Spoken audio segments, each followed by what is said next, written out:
going on? Richard Smith, Apostolic Praise School of Music. Oh my goodness, I'm so excited about this lesson today. And we're going to be learning some really cool stuff that we can really use in church. Believe it or not, because that just sounded like it wasn't really a song. It's just just kind of playing around. We're just having some fun today.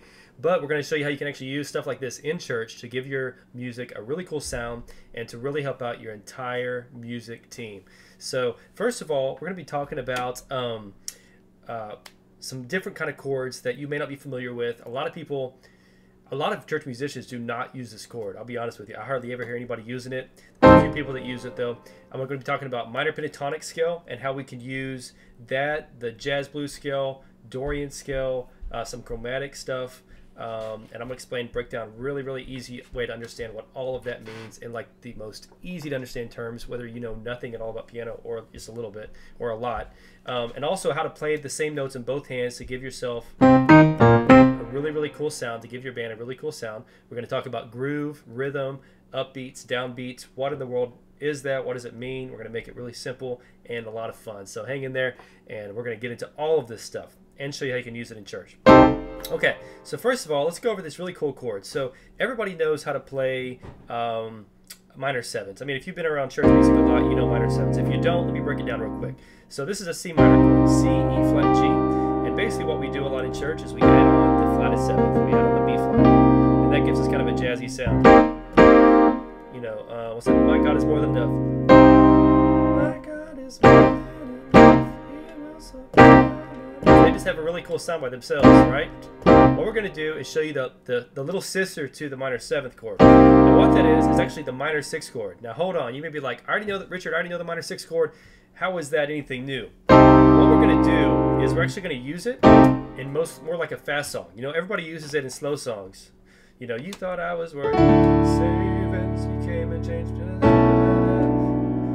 thought I was to die for, so you sacrificed your life. We always use them in slow songs, right? But not a whole lot of church musicians use them in fast songs. I mean, and if you do, maybe you've been ahead of the game, all right? So basically what we're going to do, back to the key of C minor, instead of using a minor seventh here, instead of adding that seventh on the top, we're going to add the sixth on the top. So back to our regular C minor chord, C, E flat, G. We're going to add the A on top, okay? We're going to keep C in the bass, okay? That's a C minor sixth chord. Change inversions, E flat, G, A, C. Change inversions, G, A, C, E flat. Change inversions, A, C, E flat, G. For those of you that know your chords, you'll recognize this as an F9 chord, okay? It's just an F9 over C, right? But I want you to think of it like a C minor 6. So we're playing a, you know, my God is...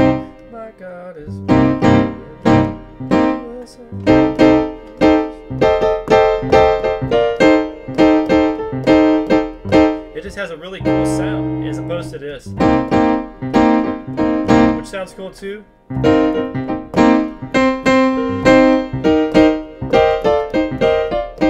That's how most of us play it, right? That's a lot of people play it. Nothing wrong with that. But here's the difference when you use that minor sixth chord. It takes it to a whole other level. A lot of musicians use this stuff. Really famous song that uses this is the Jumpy Key song, I Believe. And so we'll play that. Play a little beat here. It's not the exact BPM, but it's all right.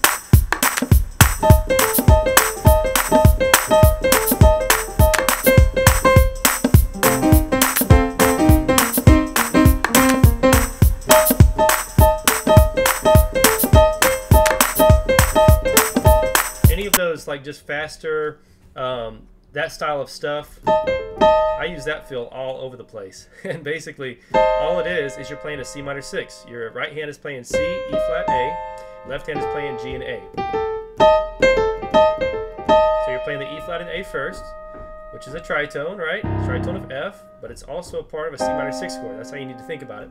And you're going to play E flat and A together, play C with your thumb, and then your left hand's going to come in and play the A and the G. There's all kinds of variations you can do with this.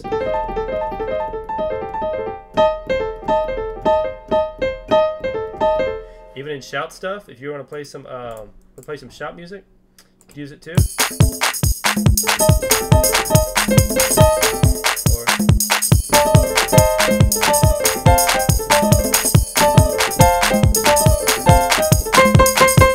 There's all kind of ways you can use that little thing there.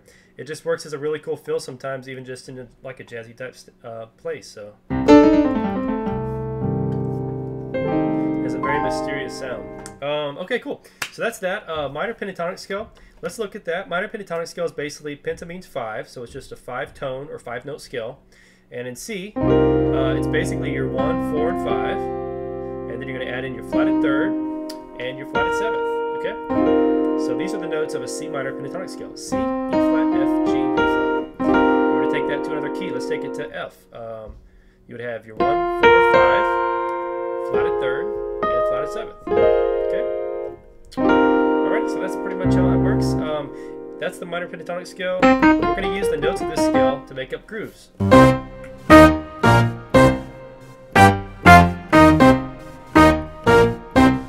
Okay, so yeah, that's now one reason I'm really kind of going into the groove thing here is because I see a lot of bands, a lot of church musicians, where they are just not in unity. They're not in sync. And for instance, maybe the piano player is doing one groove, the drum player is doing another groove, the bass player is doing another groove, and they're all just running into each other. It just sounds like chaos. They're not in unity. So it's really important that everybody's playing the same groove. And I will tell you, bass players, I love bass players. I'm a bass player here, so this comes from love. We bass players are the worst about like trying to put too many notes in one spot. Okay, so a lot of bass players I'm seeing nowadays, they're kind of just trying to do too much, and they're not really having a groove. Like they don't know how to do a groove. They're just doing trying to do a lot of fills and runs of stuff that maybe don't even fit in the song and don't go with what the keyboardist is saying and try to play. So right here at the beginning we did a simple groove using the notes of the C minor pentatonic. Okay, and now the main notes you want to use when you're making up a groove are going to be like your flatted 3rd, your flatted 7th, and then really any of the notes in this C minor pentatonic scale will work really well in making up a groove. And if you're in a major key, maybe a good question to ask, what would you do? Would you use the minor pentatonic scale? Well, no. In that case, you would probably want to move, like add in your 3rd instead of your flatted 3rd. All right, but this is just like the tip of the iceberg. Just, I mean, this is going to be so cool. So now what we're going to do is we're going to add in the sharp 4. Okay, you heard me do that at the beginning of the song, right? Okay, so if you take your C minor pentatonic scale, add in the sharp 4, it becomes the blues scale. So C, E flat, F, F sharp, G, B flat. Okay. Now what we're going to do now is we're going to take the C major scale. Okay. So all the white notes, right? And we're going to flat the 3rd, and we're going to flat the 7. Okay, and we're going to take that same scale and play it again. This is called the C Dorian scale. Just think flat 3rd and flat 7th. Major scale with the flat 3rd and flat 7th. Okay, and what we're going to do is we're going to add in those notes as possible notes we can use to groove with. Okay, so now we've got, I can't even play them all hardly. We've got all of these notes here that we could use as groove notes, right? The only ones we're not playing is like E and B and D flat and A flat. Okay, now we're going to add in a few more notes. So we can also use chromatic walk ups to C, our root note. Chromatic just means notes right beside each other. So B flat, B, C can be used as a walk up. You probably saw me do that in the intro. You can use it as a walk up to F, E flat, E, F, and you can use chromatic notes as a walk up to G if you wanted to. Okay, so now really the only notes we're not using are going to be like the D flat and the A flat. All of the other notes, it's like you can't hit a wrong note. All the other notes you are D flat and A flat. All the other notes are just open for jamming with, or open for grooving with. Okay, so that's pretty cool stuff. Now what we do a lot in gospel music and in church music, especially in more like praise and groovier type stuff, is we're going to be playing the same note in both hands a lot of times. In fact, I use this technique on Sunday. We were doing the song "Shake Yourself Loose." Vicky Winans, I think it is, and we added in a cool little groove like that, you know.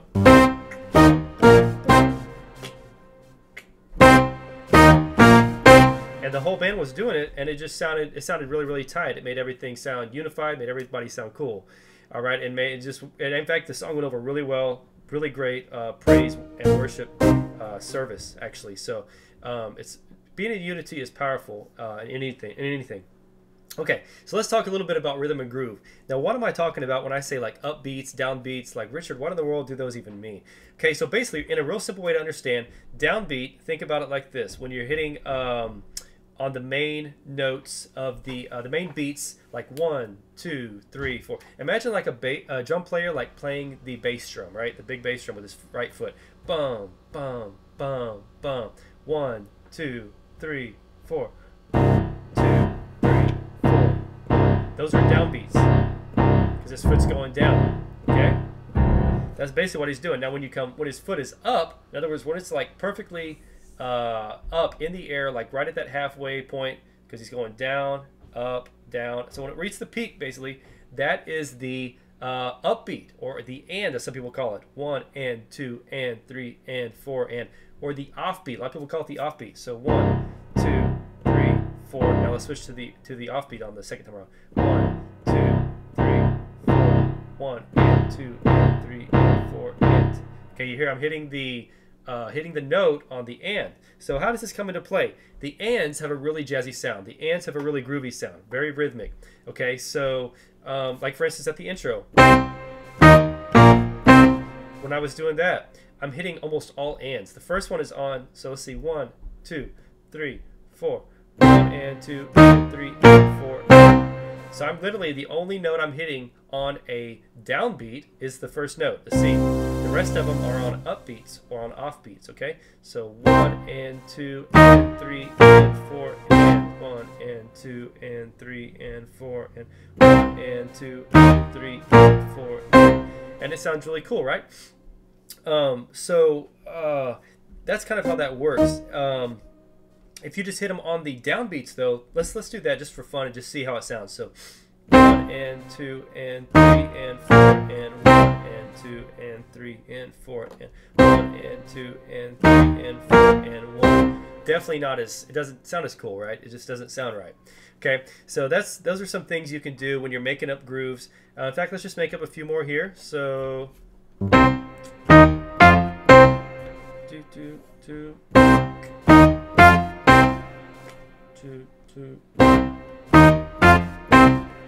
One more time. Let's walk it up to F chromatically. Okay, so literally all I'm doing is just using, like, in my head, here's how I think about it, guys. Okay, so 1, flatted 3, 4, 1. Okay, now when I walk down, I'm walking down 1, flatted 7, 6, 5. Those are all notes within my scales that we talked about, right? Now, one interesting thing, the Dorian scale we talked about earlier that I'm playing right now, which is the C major scale, but with the flatted 3rd and flatted 7th, it has all of the notes from the C minor pentatonic scale in it. The only two notes it doesn't have from the Dorian scale are the D and the A, okay? So basically, if you're playing the Dorian scale, and the notes of it to use grooves, make up grooves and stuff, you're playing the minor pentatonic scale. Okay. All right. Cool. So that's it's pretty cool stuff there. Now, one song that I always think of is like the song "My God Is More Than Enough." That is a song that would, of course, you can use this stuff in almost any song, unless it's just a real contemporary. And even some of that stuff, people ask me, like, how can I use this in like more contemporary songs and stuff like that? You can actually use some of these techniques in slower songs also. So let's do "My God Is More Than Enough." It'll be a little faster. This is more how our church does it. We do this song pretty fast. My God is more than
sounded kind of silly, but it's a lot of fun.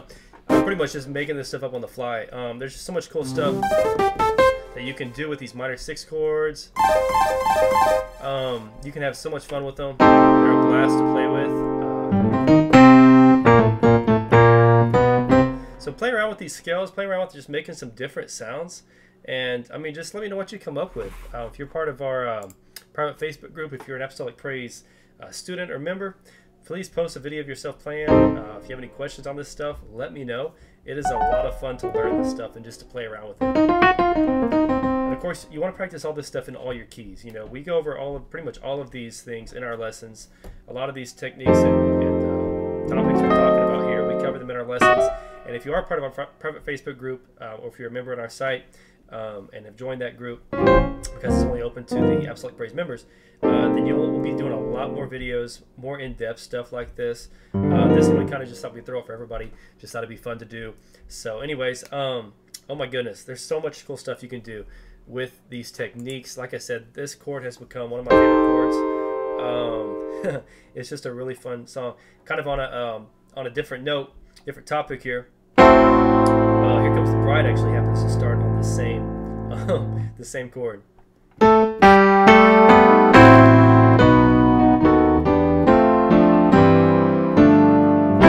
Anyways, pretty weird. That is not where I got the chord though. But anyways, it's a lot of fun to use these techniques. And if you're not a student, feel free to check out our free lessons on our website, www.apostolicpraiseschoolofmusic.com or apostolicpsom.com.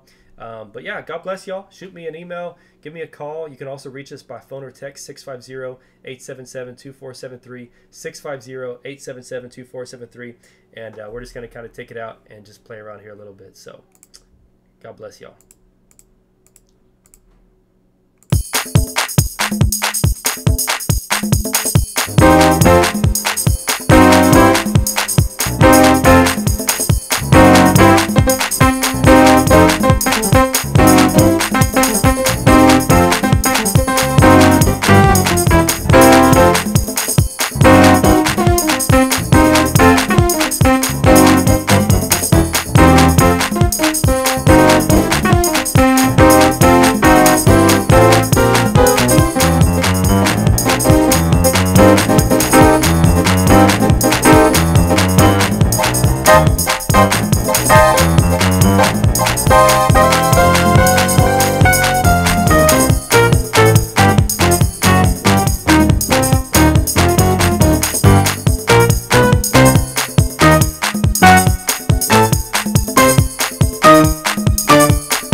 Anyways, just having some fun here today. So none of this was pre-rehearsed, pre-planned, pre-recorded. We're just literally doing this on the spot. So anyways, God bless y'all. Hope this has been a blessing to you, inspired you. Remember that no matter what your level is, we all start at the same level. I don't have some kind of magical gift. Like, I wasn't born with perfect pitch or anything. I've just spent a lot of time practicing, playing, and really, I don't feel like I was I don't feel like I had a whole lot of potential to learn how to play. But can I tell you that if you have a willing heart and are humble and ask God to help you, I believe that God will bless you. He'll give you the gift, even if others may say that you don't have the potential to learn. So anyways, God bless y'all, and we'll look forward to seeing you back here for another video. Take care. What's up, guys? Richard Smith, ApostolicPraiseSchoolOfMusic.com. Hey, if you've enjoyed the content that you learned today and you want to learn more, be sure to check out some awesome courses we have on our website. 12 lesson courses, tons of learning that you can get in there. AP 304 is the first one that comes to mind. Teaches all about fast songs, gospel blues style, shouting music, preacher chords. You've got to have this course. You can get it as DVD, USB, online, just like any of our courses. AP 301 also, Next Level Chords, talks about tritones, modes, soloing, and a whole lot more. And if you really want to dive deep, AP 703, one of the funnest ones we have, Gospel Jazz Improvisation, teaches all about soloing, fills, runs, scales, modes, chromatic, diatonic movements, and all kind of cool concepts. You don't want to miss out on these. So they're available on the website. You can try them out for free as well. Also be sure to follow us on Instagram if you don't already, and sign up for our email list on the website, so whenever we come up with more new awesome content, that you can have first access to it. So anyways, just wanted to tell you about that. God bless y'all, and we'll see you back here for your next lesson. Take care.